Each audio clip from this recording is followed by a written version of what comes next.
سلام یا حسین، سلام یا حسین۔ بسم اللہ الرحمن الرحیم۔ اللہم صلی علی سیدنا و مولانا محمد وعلی سیدنا علی وعلی سیداتنا فاطمہ و سیداتنا زینب و سیدنا حسن و سیدنا حسین وعلی آلہ و صحبہ وبارک وسلم۔ السلام علیکم ورحمۃ اللہ وبرکاتہ۔ سلام شہدائے کربلا، ہدیہ عقیدت لے کر آپ کی میزبان نورید فاطمہ آپ کی خدمت میں حاضر ہے۔ آج ہماری اس نشست میں ہماری جو گفتگو ہوگی اس کا موضوع وہی وفادار ہوں گے، کوفہ کے وہ وفادار جنہوں نے حضرت مسلم بن عقیل علیہ السلام کا ساتھ دیا، جنہوں نے ان کے شہزادگان کا ساتھ دیا، اور خاص طور پر ہانی بن عروہ صحابی رسول صلی اللہ علیہ وسلم جن کی عمر 90 یا 100 سال تاریخ بتاتی ہے، مگر ان کا حوصلہ ایک کڑی جوان کا حوصلہ تھا۔ ان کی جرت، ان کی شجاعت اور ان کی وفاداری پورے خاندان کے، پورے قبیلے کے ہزاروں افراد پر بھاری تھی۔ آج ان کا ہم تذکرہ کریں گے۔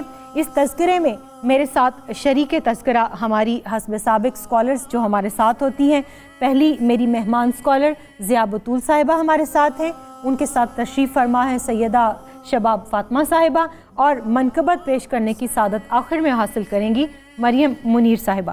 ضیاء، آپ سے گفتگو کا آغاز کروں گی۔ رسول اللہ صلی اللہ علیہ وآلہ وسلم کی حدیث پاک میں امام طبرانی نے روایت کی ہے، میری ذہن سے جو ہے وہ نظر سے گزری کہ اے لوگو، جو ہمارے اہل بیت سے بغض رکھتا ہے اللہ تعالیٰ اسے روز قیامت یہودیوں کے ساتھ جمع کرے گا۔ تو میں نے عرض کیا، حضرت جابر بن عبداللہ انصاری رضی اللہ تعالیٰ عنہ راوی ہیں، وہ کہتے ہیں کہ میں نے عرض کیا یا رسول اللہ صلی اللہ علیہ وسلم، اگرچہ وہ نماز روزہ کا پابند ہی کیوں نہ ہو اور اگر اپنے آپ کو مسلمان گمان ہی کیوں نہ کرتا ہو، آپ نے فرمایا ہاں، اگرچہ وہ نماز روزے کا پابند ہی کیوں نہ ہو اور اگرچہ وہ اپنے آپ کو مسلمان ہی گمان کیوں نہ کرتا ہو، اور اے لوگو، یہ لبادہ اوڑھ کر اس نے اپنے خون کو مباح ہونے سے بچا لیا۔ کوفہ جہاں ہمیں لبادہ اوڑھنے والوں کی پوری داستان سناتا ہے، وہاں کچھ وفادار جن کا میں نے ابھی نام لیا ان کی یاد بھی دلاتا ہے، ان کے بارے میں تھوڑا سا بتائیے۔ نحمدہ ونصلی علی رسولہ الکریم۔ بسم اللہ الرحمن الرحیم۔ تمام حمد و ثنا ہے رب العالمین کے لیے، اور بے حد درود و سلام ہے رحمت للعالمین حضرت محمد مصطفیٰ صلی اللہ علیہ وآلہ وسلم اور ان کے اہل بیت اطہار پر۔ بے شک۔ کوفہ کے اوپر جب ہم گفتگو کرتے ہیں اور کوفہ کے لوگوں کا جائزہ لیتے ہیں تو ہر شہر کا آپ کو معلوم ہے ایک اپنا مزاج ہوتا ہے۔ اگر ہم کوفہ کی تاریخ کی طرف دیکھیں تو یہ عراق عرب کے قدیم ترین شہروں میں سے ہے۔ کوفہ اس کو کیوں کہتے ہیں کہ کوفہ بیسیکلی عربی کے اندر جہاں لوگ دائرہ کی شکل میں بیٹھیں اس کو یہ کوفہ کہتے ہیں۔ اسے کوفان بھی کہا جاتا ہے، کوفہ بھی کہا جاتا ہے۔ تو دو روایات ہمیں ملتی ہیں کہ چونکہ اس شہر کی تمام عمارتیں ایک دائرے کی شکل میں ہیں، اچھا، اس کو اس طرح سے بنایا گیا ہے تو کوفہ اس وجہ سے بھی کہا جاتا ہے۔ اور دوسری وجہ اس میں یہ ہے کہ کوفہ اس کی سرخ مٹی کی وجہ سے بھی کہتے ہیں کہ کوفہ کے اندر جو پہاڑ ہیں وہ سرخ مٹی کے ہیں۔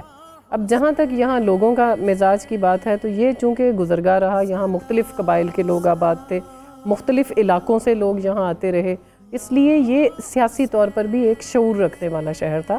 مطلب اس طرح جسے آپ کہیں کہ سیاسی مزاج رکھنے والا، بالیدگی حاصل، جی، سیاسی مزاج رکھنے والا شہر تھا، کیونکہ دوسرے علاقوں کے لوگ آتے تھے یہاں پر، یہاں ٹھہرتے تھے، یہاں گفتگو کرتے تھے، تو ان کو قرب و جوار کے سیاسی اور مذہبی اور دیگر حالات سے بھی آگاہی تھی۔ تو یہ تو ہو گئی کوفہ کی ہسٹری، اور کیونکہ ہسٹری کا تعلق بہت گہرا ہوتا ہے اس تاریخ کا اس شہر کے لوگوں کے مزاج سے۔ بالکل۔ اب جہاں تک آپ بات کر رہی ہیں وفاداری کی، تو دیکھیں اچھائی اور برائی ہمیشہ ساتھ ساتھ چلتی ہے۔ جہاں حق ہے وہاں باطل ہے، جہاں باطل ہے وہاں حق ہے، اور روشنی کے ساتھ اچھے اور برے لوگ ہر جگہ موجود ہیں۔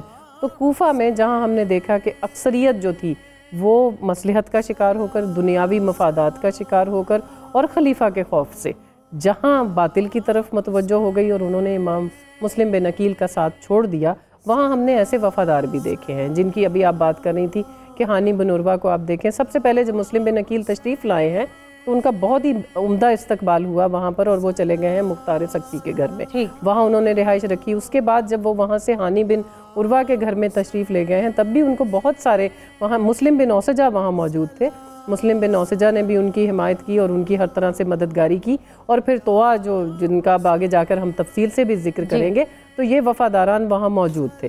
اور پھر جو کوفہ ہے اس نے بعد میں بھی آپ دیکھیں جو توابین کی پھر تحریک تھی وہ بھی کوفہ سے جنم لیا اس نے۔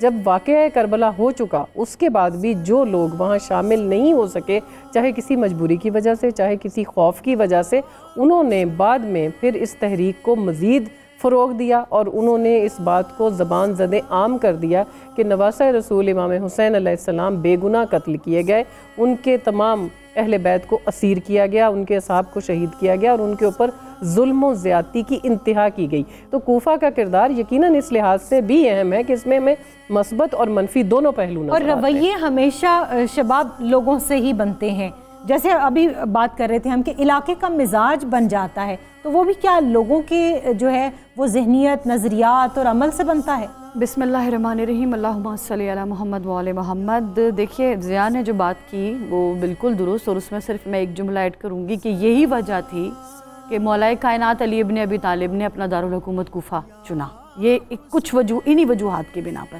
کیونکہ وہاں پر مختلف گروہوں سے اور قبیلوں سے تعلق رکھنے والے مختلف مزاج کے لوگ وہاں پر رہائش پذیر تھے، اور ہر مزاج کی جھلک آپ کو وہاں پر نظر آتی ہے۔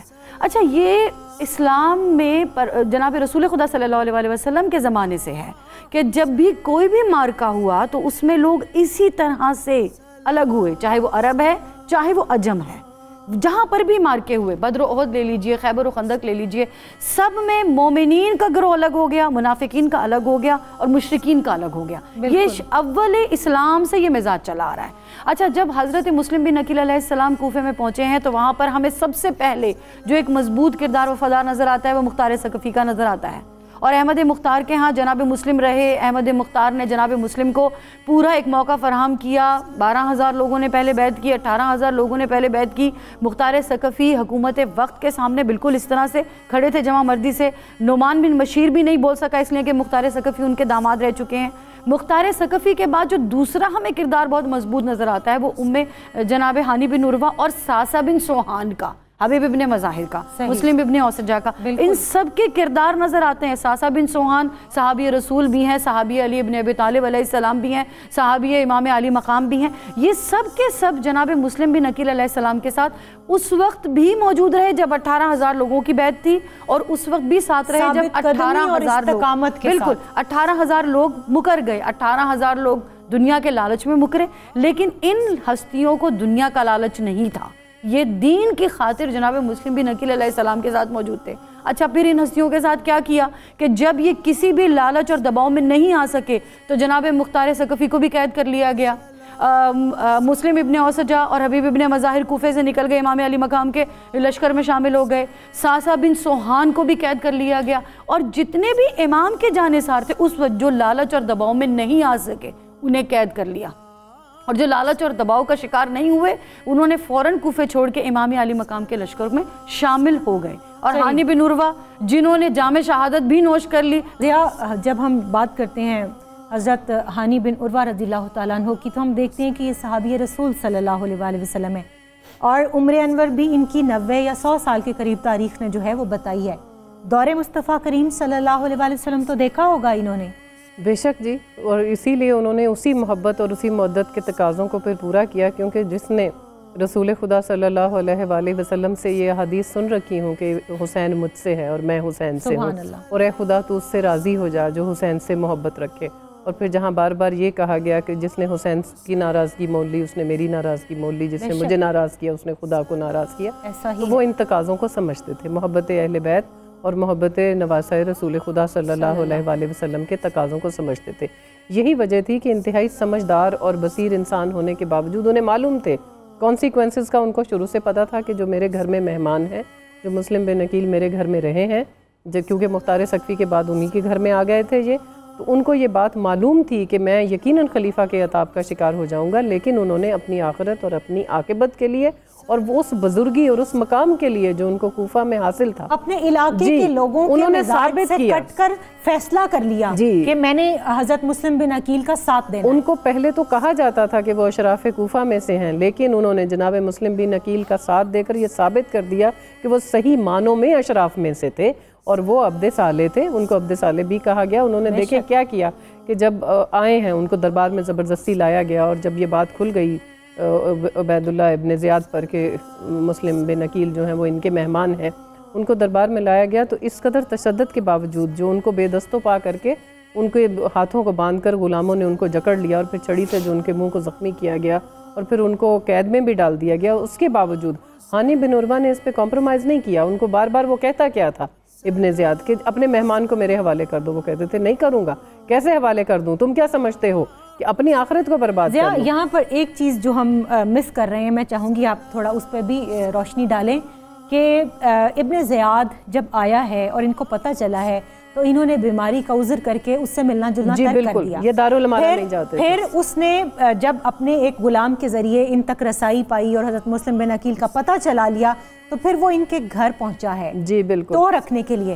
اس وقت میں حضرت ہانی بن عروہ نے حضرت مسلم بن عقیل سے کہا کہ آپ موقع پا کے اس کو مار دیجئے گا، لیکن آپ ان کی اخلاقیات دیکھیے۔ اب اس وقت دیکھیں عبید اللہ ابن زیاد اس وقت تنہا تھا، جب گیا 2-4 گارڈ کے ساتھ گیا تھا، محافظ باہر کھڑے تھے، وہ اکیلا تھا اندر ہانی بن عروہ کی خیریت دریافت کرنے کے لیے، اور یہ طے ہو چکا تھا۔ ہانی بن عروہ نے مسلم بن عقیل سے کہا تھا کہ جب میں امامہ سر سے اتاروں تو آپ سمجھ جائیے کہ آپ اس وقت اس پر حملہ کر دیں، کیونکہ یہ اس وقت وہ کمزور پوزیشن میں تھا، لیکن آپ خاندان نبوت کی، خاندان رسالت کی، بنو ہاشم کی اخلاقیات دیکھیے، ان کے کردار دیکھیے، اور اس سفیر حسین کے کردار کو سمجھنے کی کوشش کیجئے کہ انہوں نے اس وقت اس نہتے پر حملہ نہیں کیا۔ اور اس کے بعد جب وہ چلا گیا ابن زیاد وہاں سے واپس، تو ہانی بن عروہ نے استفسار کیا مسلم بن عقیل سے کہ آپ نے حملہ کیوں نہیں کیا، جبکہ میں نے بار بار امامہ سر سے اتار کر آپ کو اشارہ کیا۔ تو مسلم بن عقیل نے کہا کہ اللہ تعالیٰ مجھے اس سے محفوظ، اس کی ہلاکت سے محفوظ رکھے، کیونکہ یہ ہماری شان نہیں ہے کہ ہم نہتے پر اپنے نفس کے لیے، اپنے مقصد کے لیے حملہ کریں۔ سلام یا حسین، سلام یا حسین، سلام یا حسین،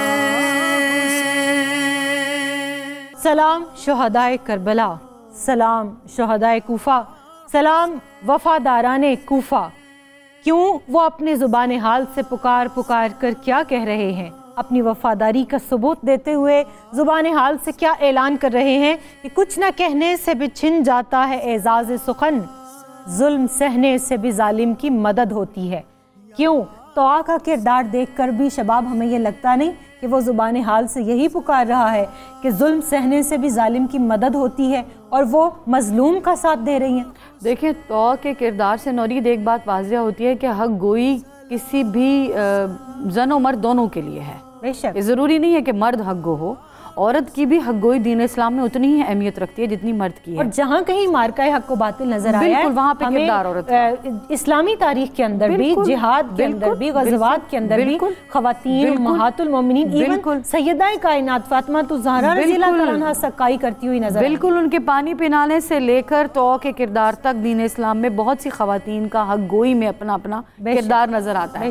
یہاں پر المیہ کوفہ میں ایک اور ہے کہ یہاں پر سارے کلمہ گو ہیں، اور یہاں پر سب ان کے خانوادے کو جانتے ہیں، ان کے مزاجوں سے بھی واقف ہیں کہ یہ وہ اس گھرانے کے ہیں جناب مسلم بن عقیل کہ جنہوں نے بے گھروں کو پناہ دی ہے، یہ اس گھرانے کے ہیں جنہوں نے بھوکوں کو کھانا کھلایا ہے، یہ اس گھرانے کے جنہوں نے پیاسوں کو پانی پلایا ہے۔ اس جگہ پر اس خانوادے کا انسان بے سر گلیوں اور بازاروں میں پھر رہا ہے اور کوئی اپنے گھر کا دروازہ کھولنے کے لیے تیار نہیں ہے۔ یقیناً جناب مسلم کے دل میں یہ خیال آیا ہوگا کہ کاش مدینہ ہوتا تو مدینے میں سب سے پہلے جو دروازہ کھلتا وہ انہی کا ہی دروازہ ہوتا مسافروں کے لیے۔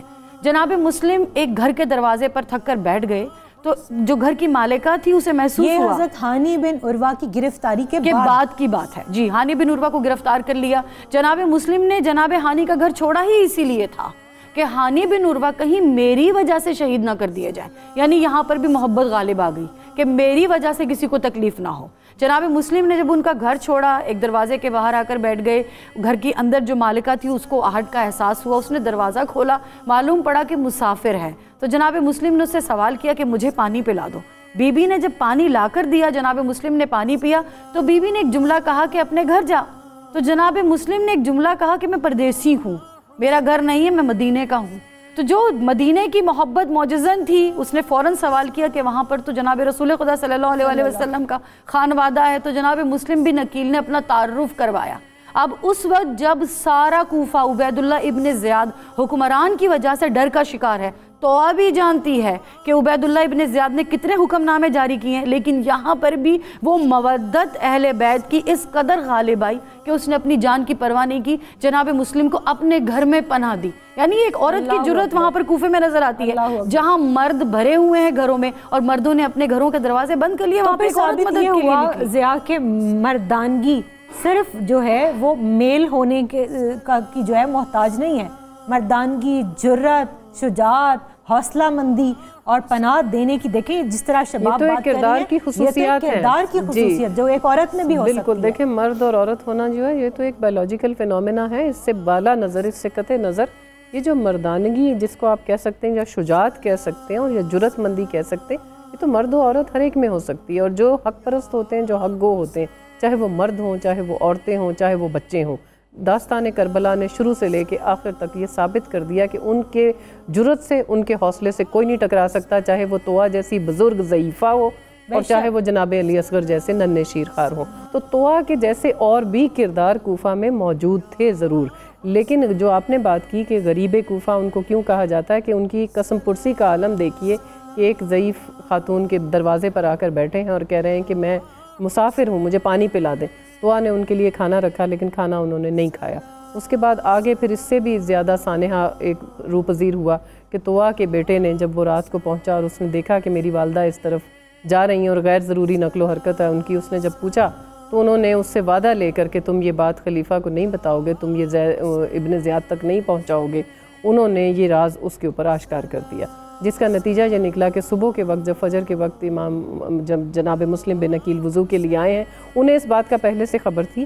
طویٰ نے ان کو وضو کے لیے پانی پیش کیا تو انہوں نے کہا میں نے رات کو اپنے چچا امیر المومنین جناب علی علیہ السلام کو خواب میں دیکھا ہے, جو مجھے کہہ رہے ہیں کہ مسلم ہماری طرف آنے میں جلدی کرو, اس لیے میں سمجھ چکا ہوں کہ میرا وقت آ چکا ہے. اس بچے نے جا کر اس کے طویٰ کے بیٹے نے یہ اطلاع اپنے باپ کو دی, جو کہ ابن زیاد کے قریبی محافظوں میں سے تھا. ابن زیاد کو جیسے یہ خبر پہنچی ہے, اس نے ہزاروں کا لشکر مسلم بن عقیل کے لیے روانہ کر دیا وہاں سے. اور پھر جو ہوا اس کو ہم کل بھی پروگرام میں ذکر کر چکے ہیں, اس کا جناب مسلم بن عقیل کی دردناک شہادت ہوئی. لیکن شہادت کے بعد آپ آگے دیکھیں کہ یہاں پر بھی ظلم اس نے ختم نہیں کیا. سفیر حسین کا وہ خاتمہ کر چکا ہے, لیکن اب ان کے ساتھیوں کو چن چن کر ہلاک کر رہا ہے. جو ان کے معاونین تھے, جی سب سے پہلے ہانی بن عروہ کی باری آتی ہے, ان کو زندان سے نکالا گیا.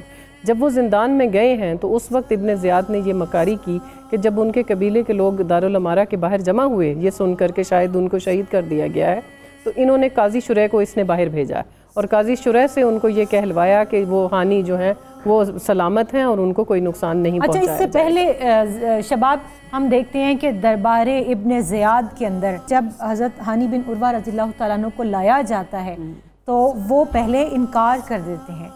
اس انکار کو ہم جھوٹ نہیں کہہ سکتے, اس انکار کو ہم کہیں گے حق کا ساتھ دینا. یعنی آپ نے صداقت کا معیار قائم رکھتے ہوئے جب انہوں نے کہا کہ آپ کے گھر میں ہے تو آپ ان کو میرے حوالے کریں, انہوں نے کہا نہیں وہ میرے پاس نہیں ہے. تو پھر وہ جو غلام تھا جس کے ذریعے مخبری اور بیعت کروائی تھی اس کو سامنے کر دیا کہ یہ تمہارے گھر گیا تھا, 3000 روپے دے کے آیا تھا. ہاں پھر جب بات کھلی اس کے بعد حضرت ہانی بن عروہ کی صداقت کو, ان کی استقامت کو سلام ہے. کیا کہا انہوں نے؟ دیکھیں جب پوچھا گیا بار بار پہلے انکار کیا, اور جب لا کر سامنے کھڑا کر دیا تو ہانی بن عروہ نے اقرار کیا اور کہا کہ اگر ہوتے بھی تو میں تمہیں نہ دیتا, اور میں جس دین کا پیروکار ہوں وہاں پر مہمان کو حوالے نہیں کیا جاتا، اور پھر وہ سفیر امام علی مقام دے دی جائے، بالکل وہ سفیر امام علی مقام تھے، اور جس کو ایک دفعہ امان دے دیا جائے، مہمان بنا دیا جائے، تو پھر اس کو بے امان نہیں کیا جاتا۔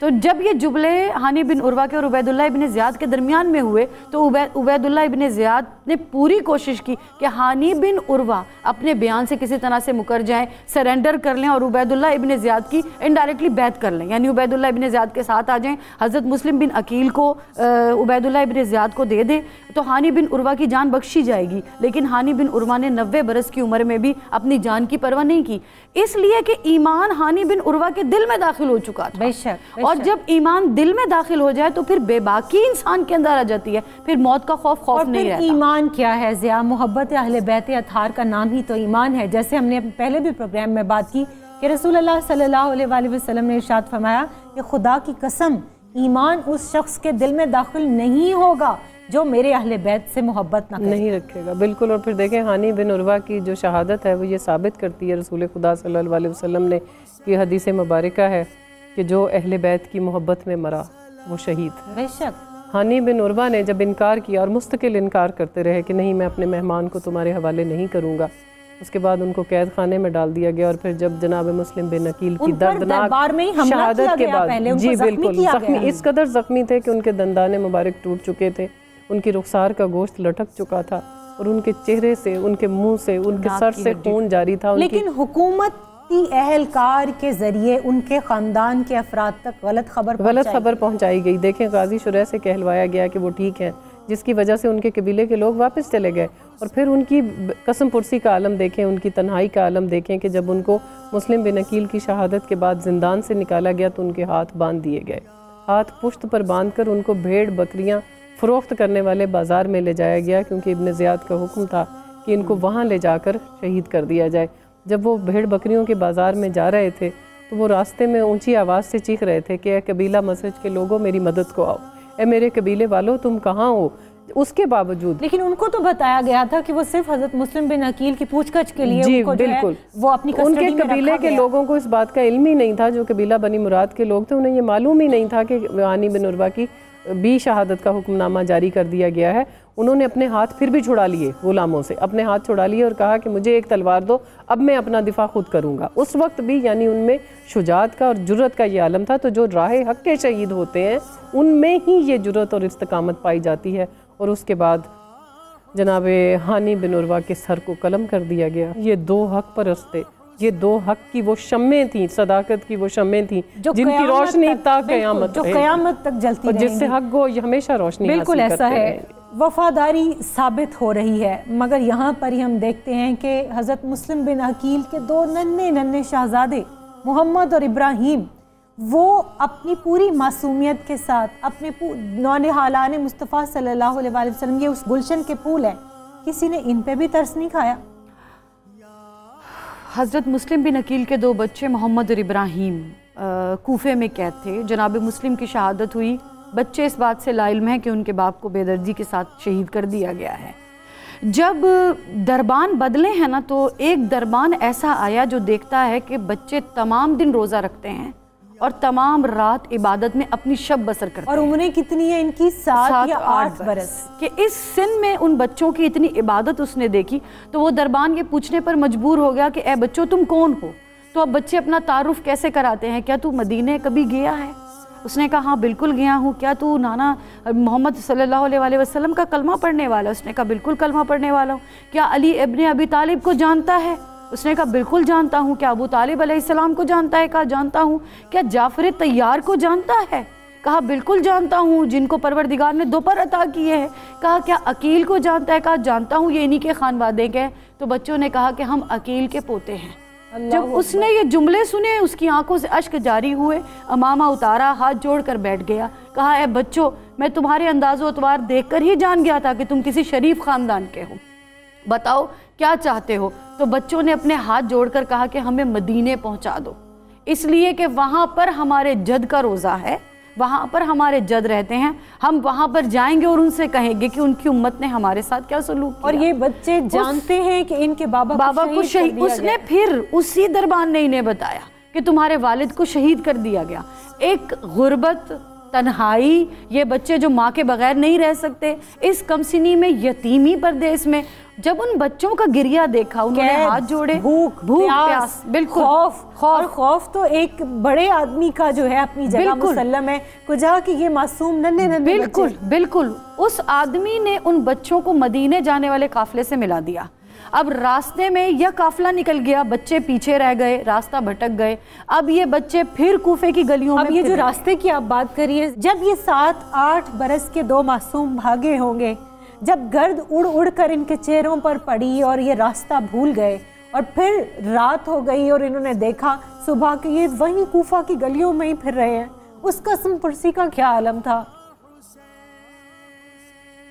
نورید، جہاں شہزادگان مسلم بن عقیل کی شہادت کی اور جب ان کے ان واقعات کی طرف ہم دیکھتے ہیں تو یقیناً ماؤں کا کلیجہ جو ہے وہ چاک ہو جاتا ہے۔ بالکل آپ بھی ایک ماں ہیں، میں بھی ایک ماں ہوں۔ ایک ماں کی حیثیت سے دیکھیں کہ ان بچوں کی اس وقت کیا حالت ہوگی جب وہ قسم پرسی کے عالم میں رات کے اندھیرے میں اپنے لیے پناہ گاہ تلاش کر رہے ہیں، اور جب انہیں خوف آتا ہے یتیمی کا عالم ہے، ایک دوسرے سے لپٹے ہوئے کوفہ کی گلیوں میں دھکے کھاتے پھرتے ہیں کہ شاید کوئی دروازہ کھلا مل جائے، شاید ہمیں کہیں پناہ مل جائے۔ جب ایک نیک دل خاتون نے بچوں کو دیکھا، بچوں نے پانی مانگا، ان کو پانی دیا اور انہوں نے پوچھا ان سے کہ تم اس وقت رات کے اندھیرے میں کہاں سے بچھڑے ہو؟ اور بچوں نے اپنا تعارف کروایا کہ ہم یتیمان مسلم بن عقیل ہیں، ہم خانوادہ رسالت سے ہیں، بھٹک گئے ہیں اور اب یہاں ہمارے لیے کوئی امان نہیں ہے۔ سلام یا حسین، سلام یا حسین،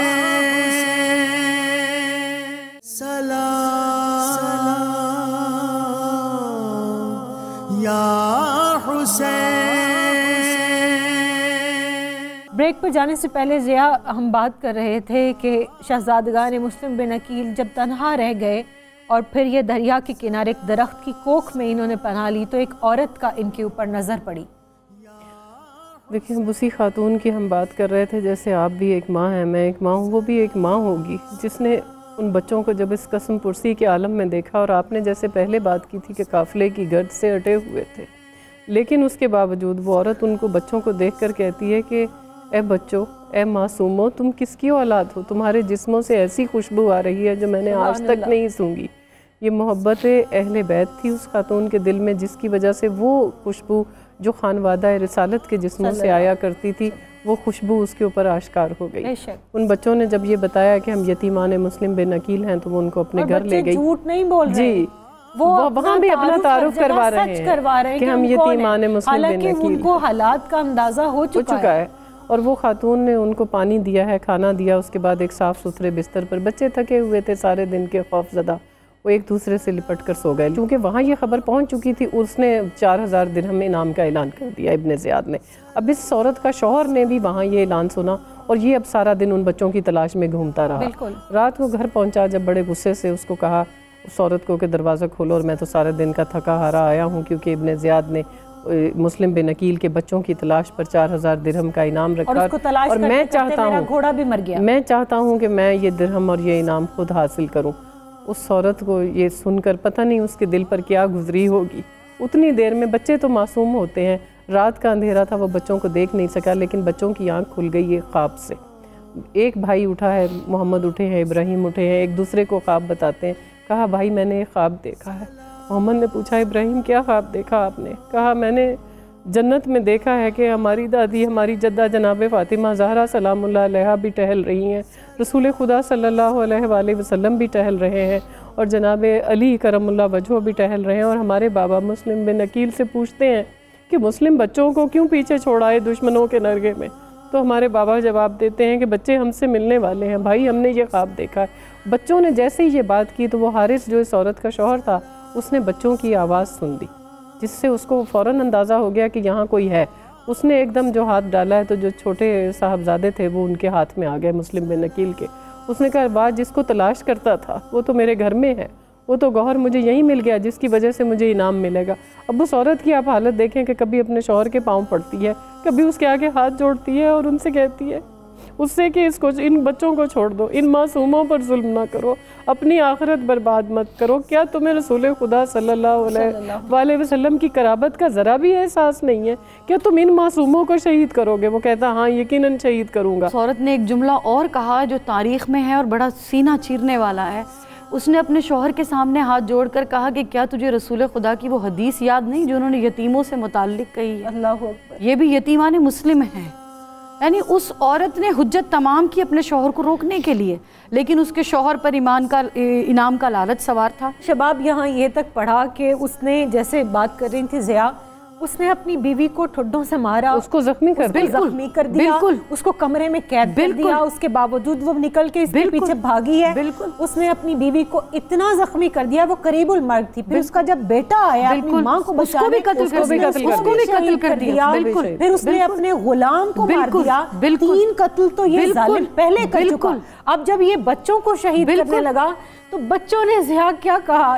جب میں ان کو پڑھتی ہوں کہ انہوں نے یہ جو 2 آپشنز اور جو گزارشات پیش کی، کیا کہتے ہیں کہ اے شخص تو ہم خاندان رسول سے، ہمارے خون سے اپنے ہاتھ نہ رنگ، تو ہمیں بازار لے جا کے فروخت کر دے۔ دیکھیں اس کا مطمع نظر یہ اسی سے پتہ چلتا ہے کہ انعام تو اس کا لالچ تھا ہی تھا، لیکن وہ اس قدر شقی القلب اور صفاک انسان تھا کہ بچوں نے جب یہ کہہ دیا کہ تو ہمیں لے جا کر بازار میں فروخت کر دے، اس لیے کہ یہ بھی انبیاء اور ائمہ کی سنت ہے، جب جناب یوسف مصر کے بازار میں فروخت ہو سکتے ہیں تو مسلم بن عقیل کے بچوں نے بھی پھر یہ بھی یہی کہا آفر کہ کی تو دوزخ میں نہ جائے، تو ہمارے قتل سے ہاتھ نہ رکھ، تو ہمیں ابن زیاد کے حوالے کر زندہ ہی لے جا، تو ہمیں وہاں لے جا۔ یہ دونوں آپشن بچوں نے دے دیے، لیکن چونکہ اس کے سر پہ خون سوار تھا، اور ویسے بھی اللہ نے کہا ہے نا کہ ختم اللہ علی قلوبہم، اللہ جب چاہتا ہے تو ان کے دلوں پر مہریں لگا دیتا ہے۔ محبت اہل بیت اور محبت اہل بیت ہر ایک دل کی عطا نہیں ہے، یہ اللہ تعالیٰ کی عطا ہے اور ہر دل میں داخل نہیں ہوتی، اس لیے وہ انسان اس نعمت سے یقیناً محروم تھا۔ اس نے اس قدر صفاکیت کا مظاہرہ کیا ہے کہ اس کے بعد جب بچوں کو، اس نے پھر بھی یہ دونوں آپشن قبول نہیں کیے، نہ میں ابن زیاد کے حوالے کروں گا، نہ میں تمہیں فروخت کروں گا، میں تمہیں شہید کروں گا اور کر کے تمہارے سر لے کر جاؤں گا ابن زیاد کی خوشنودی کے لیے۔ تو بچے اب دیکھیں، ان بچوں کا آپ کردار دیکھیں کہ محمد کہتے ہیں کہ مجھے ابراہیم سے پہلے قتل کر، ابراہیم کہتے ہیں مجھے محمد سے پہلے قربان کر۔ اس نے ایک ایک کر کے چھوٹے شہزادے کی گردن، اور قتل سے پہلے انہوں نے مہلت کیا مانگی، ہمیں 2 رکعت نماز پڑھنے کی مہلت دے دیں۔ وہ جو ہم بات کرتے ہیں شباب اقیم الصلاۃ، کیا اس پورے خانوادے کے ان 7 اور 8 سال کے بچوں نے بھی وہ اقامت صلاۃ ہمیں امت کو سمجھا نہیں دی؟ دیکھیے جب بچوں نے حجت تمام کر لی نا تو انہوں نے کہا کہ بس ہمیں مہلت دے کہ ہم نماز پڑھیں۔ دونوں بچوں نے 2 رکعت نماز ادا کی، اپنے ہاتھ بلند کیے دعا کے لیے، اور جملے کچھ کہے کہ ہم پروردگار تیری بارگاہ میں۔ کیا جملے؟ میں وہ آپ کی اجازت سے ناظرین اس وقت کے ان کے جملوں کو اپنی دعا بنا لیجیے۔ آج فرمایا یا حلیم یا احکم الحاکمین احکم بیننا و بینہ بالحق، کہ اے اللہ تو حکم الحاکمین ہے، تو ہمارے اور حق کے درمیان، حق کے اور باطل کے درمیان فیصلہ فرما دے۔ بالکل یہ جملے ادا کیے اور مدینہ کی طرف رخ کر کے ایک جملہ کہا کہ اے ہمارے جد جناب رسول خدا صلی اللہ علیہ وآلہ وسلم، ہمارا آخری سلام۔ بائیں طرف رخ کر کے کہا اے میری ماں جہاں بھی ہو ہمارا آخری سلام، کیونکہ یہ بی بی رقیہ کے جناب امام حسین کے بھی بھانجے ہیں، کہا انہیں آخری سلام، اپنے امام علی مقام کو آخری سلام دیا۔ اب جو مرحلہ آیا نا، وہ ایک بھائی اپنی نظروں کے سامنے دوسرے کو شہید ہوتا نہیں دیکھنا چاہتا۔ بڑے نے کہا پہلے مجھے کرو، چھوٹے نے کہا پہلے مجھے کرو، اس شقی نے پہلے بڑے کو شہید کیا، دونوں بچوں کو شہید کیا، دونوں کے سر لیے۔ اور کس لیے؟ عبید اللہ ابن زیاد کے دربار میں گیا 4000 درہم کے لالچ میں۔ جب دونوں سر عبید اللہ ابن زیاد کے دربار میں اس نے پیش کیے تو اب عبید اللہ ابن زیاد کا کیا جملہ تھا کہ اے شقی، پہلے اس نے یہ حکم دیا کہ ان کے سر لائے جائیں، لیکن اب کیا کہتا ہے کہ میرے پاس زندہ ہی لے آتا۔ ان تمام دھوکے بازوں کا جو سردار تھا، بالکل، کہ میرے پاس زندہ ہی لے آتا، تو ان کا سر کاٹ کے کیوں لے کر آیا؟ اس نے سر کاٹ کے لانے پر انعام تو خجا اسے ہی قتل کرنے کا کہہ دیا، اور پھر اس کا قتل بھی ایک عبرت ہے۔ کا قتل جو ہے، اس کے اوپر میں چاہوں گی آپ روشنی تھوڑی سی یہ ڈالیں کہ انجام جو ہوا، اس کا قتل بہت بڑی دشمنوں کا، ان تمام شکی القلب لوگوں کا، ان دھوکے بازوں کا، ان اسلام دشمنوں کا، وہ کیا آج کے مسلمان کو واقعہ کربلا میں حق اور باطل کی تمیز کرنے کے لیے کافی نہیں؟ دیکھیے، اس کو جب مارا گیا تو قبر میں ڈالا گیا، قبر نے اچھال دیا. اسے پانی میں ڈالا گیا، پانی نے اچھال کے باہر پھینک دیا. یعنی مخلوقات قبول نہیں کر رہی ہیں دشمنان اہل بیت کو. دیکھیں، زمین بھی عبد مطیع ہے، بالکل، پانی بھی عبد مطیع ہے. عبد صالح، عبد مطیع دو مختلف چیزیں ہیں. یہ عبد مطیع ہیں، یہ اطاعت گزار ہے. نہ زمین نے قبول کیا، نہ پانی نے قبول کیا. پھر اس کی جسم کو آگ لگا کر اس کا صفوف ہوا میں اچھال دیا گیا. یعنی یہ باطل کا ساتھ دینے کا نتیجہ ہے کہ جسے نہ زمین قبول کرتی ہے نہ پانی قبول کرتا ہے. سلام یا حسین، سلام یا حسین، سلام یا حسین. آخر میں اب منقبت پیش کرنے کی سعادت حاصل کریں گی مریم منیر. جی مریم. شہزادگان حضرت مسلم پہ ہو سلام،